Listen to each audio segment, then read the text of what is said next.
Eh bien, dans une semaine, si tout va bien, je serai en train de traverser les Pyrénées. Déjà. J'aurai traversé la France, d'une frontière à l'autre, du nord au sud, petit pas par petit pas, jour après jour.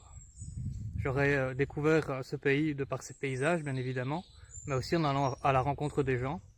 Et j'aurai appris plein de choses sur l'histoire de France.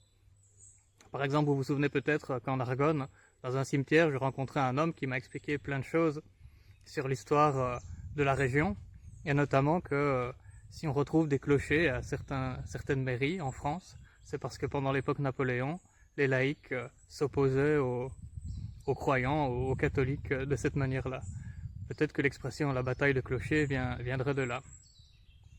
Récemment, j'ai rencontré Denise à Oros, et elle m'a expliqué que les Landes avaient été autrefois un endroit plutôt marécageux, et que si on retrouve des échassiers dans les carnavals, eh bien c'est parce qu'autrefois, les bergers avaient l'habitude de se hisser sur des échasses, de manière à compter leurs moutons plus facilement. Et puis, encore tout à fait récemment, j'ai rencontré Jean-Michel, qui avait été pompier à Paris. Il m'a montré son casque. J'aurais dû prendre quelques images, j'aurais dû lui demander et ça lui aurait fait plaisir. Et il avait encore un ancien casque de pompier, m'expliqua-t-il, que les casques actuels ne sont plus les mêmes. Et sur cet ancien casque était écrit en latin, je ne saurais pas vous le répéter verbatim, mais la devise de la ville qui signifie en français « flotte mais ne coule pas ». Et venait avec ça un emblème, ou doit-on dire un blason ou une armoirie, de la ville, qui représente en fait un bateau. Apparemment, la ville de Paris est représentée par un navire qui est couronné de fleurs de lys. Eh bien, tout ça fait partie des petites anecdotes qui sont venues enrichir mon voyage. Aujourd'hui, je vais arriver à Mont-de-Marsan. Je suis à 1h30 de mon point d'arrivée. La journée m'a passé très vite. Peut-être que 20 km commence à devenir une étape qui est trop facile pour moi.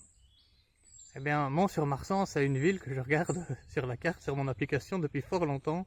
Et le fait d'y arriver maintenant, aujourd'hui, eh bien, ça me fait quelque chose. Je sens que vient la fin de cette partie de mon voyage en France.